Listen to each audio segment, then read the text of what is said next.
Hey, everybody. Thank you for joining today. I want to share an analogy. I just got through watching my LSU basketball team win another game. I mean, they are tied for second place in the SEC, just 2 years removed from having the worst record in the SEC. Now, what does that mean?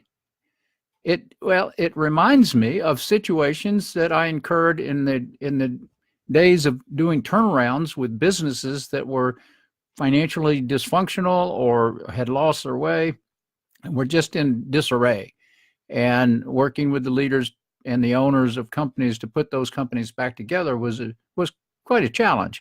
But there were some lessons to be learned, and as I watched this LSU basketball team today, I began to think about back in, doing the turnarounds with business. And then I realized, as I often do, as I relate college sports, which is a different game than the pros, but the college sports and business leaders and how they have to run their programs, their organizations, and it's all about the programs that they run. It's not about egos and all that. I mean, it can be, but it's not usually in the more successful companies and teams. So I just want to rehash a couple of points that I just sort of thought about today as I was watching this and watching this game, and I started resonating on the fact that we have really turned around a basketball team in 2 years, where we're number two in the conference. Wow! I First off, two years ago when Will Wade took over LSU, he didn't have a magic wand. He couldn't go poof and change everything into the number one team in the conference. He had to make decisions. He had to evaluate what was going on. He had to look at the situation. He had to see, well, what's going on here? Where are we? So I mean, there was a lot of work early on. He had to bring in his systems, bring in his assistant coaches who are like the middle managers and division managers for companies. And he didn't bring everybody in. He hired some people that were already there and promoted some people into positions where they could make a difference. And it was all about building a culture again, a winning culture that we had previously in decades past. And it was not an overnight deal. It was going to be a longer term, and he stated that he knew it, and he didn't expect overnight results, which is the same thing in turnarounds. We want to get it back up to speed as fast as we can, but we can't just go with a magic wand and create business, create opportunities, and create situations uh, overnight. Now we can begin to set the culture correctly and to concentrate on high performance versus just the status quo and comfort zones and this sort of thing, and also get rid of some of the egos, because it's business as well as sports teams.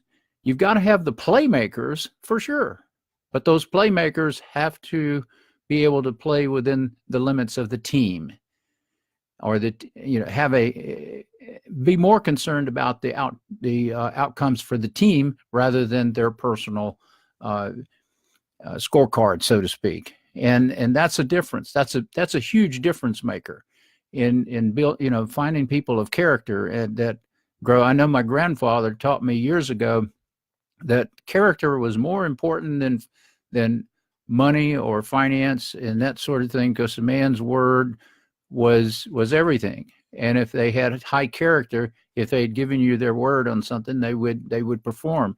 I followed that tip for years, and I truly believe in that character is more important than a lot of other factors that people tend to put up on pedestals.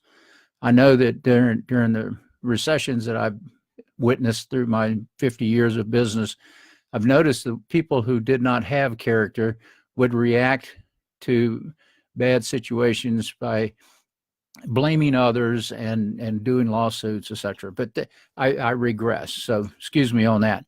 But all right, so the first thing is understanding the first key to turnarounds or rebuilding a team, a sports team, is that there is no magic wand. It's not an overnight thing. It's going to be a process as you rebuild the program. So you start with building your culture, instituting your systems and your key infrastructure in place. Sports teams, they bring in new strength and conditioning folks to build up strength and endurance so that they can run. So that's the first step. The second is to evaluate your talent objectively. And when I say objectively, you've really got to dig in and make some tough decisions. And some of the decisions you're not going to want to make because they're good people, but they're totally mismatched for the positions or the job, or they don't have the motivation necessary to take that company or sports team to that next level. They're good people, like I said, so that makes it a tough choice. But you give them the opportunity, particularly if it's a motivational thing, you give them an opportunity to build back up. But you set deadlines and you hold them accountable for their progress. If they don't make the progress, then there's other decisions that have to be made. The third step is to upgrade your talent. Now, when Will Wade came on, he didn't have a whole lot of time to upgrade the talent in his first year. However, he did. I mean, he brought in some good players, but not great players. They weren't the superstars, so to speak. But he brought in some good talent, and he changed the culture and the dynamics of the team. And we went from the bottom of the league to in the middle of the league. And that was progress. Progress is good. You celebrate progress. People will get excited about about progress. What they have to be aware of, though, and fight back on is perfection. And that's that magic wand effect of having perfection and perfect season. That's not going to happen when you're in a turnaround situation or rebuilding a sports team. So you've got to upgrade your talent, and you look at the talent not only as playmakers, but as team players, folks that will want to have the company and the team win more so than their own personal stats. That's one of the most important things that I've learned in observing the high-performing companies is the people are all fired up about their company and they're working for each other. It's kind of like the peers have built this teamwork, this attitude that it's all about everybody working together to elevate to that next level. In fact, if you think about it, we've got the dependency level, which is the bottom level, and then you have independence, which is kind of like in the middle, and then you have interdependency at the top. Now, interdependency are the teams that are really, really working well together. And by the way, that applies to marriages and relationships. This interdependency is where you need to be, because that's each person is wanting the other person to be better than they were.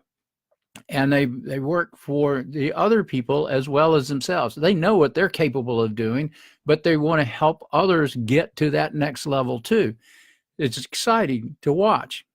And then finally, the fourth step in the process of rebuilding a sports team or turning around a business is to hold everyone accountable for their goals, objectives, and what results they're supposed to bring to the company or the sports team.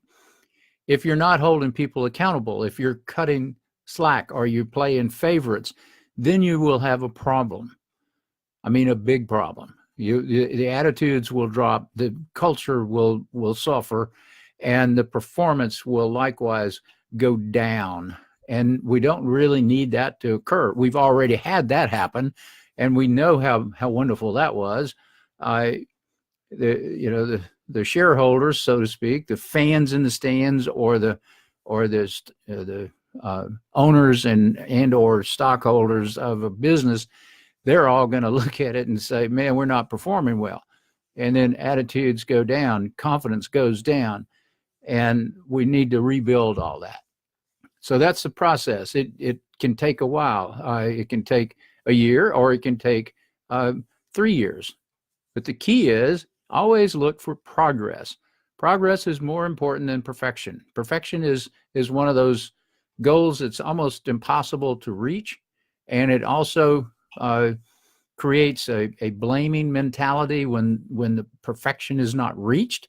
We look for who's guilty versus what can we do to improve the situation. And that's a concept that I believe very strongly in, is that everyone has a desire to perform at a very high level. They just need to be in the position so that they can do it. And if you put them in the positions, their natural talents, their natural strengths will take over, and they will deliver the results that you desire as a leader or as a fan, so to speak, stockholder. All right. So I just wanted to share that today. I've enjoyed watching my basketball game today, and my team, they did well today. And I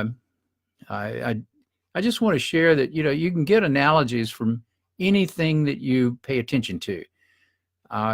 You just got to stay aware. You got to observe what's going on. Think about what's happening, not just be entertained, but really think about what is occurring and how well things are coming together. Anyway, so that's it for this Saturday afternoon. I want to thank you if you're watching me live here, and or you can watch the review or the recording later. But thank you very much. Be sure to leave a comment. I'd love to hear from folks. I want to know what you want to hear more about.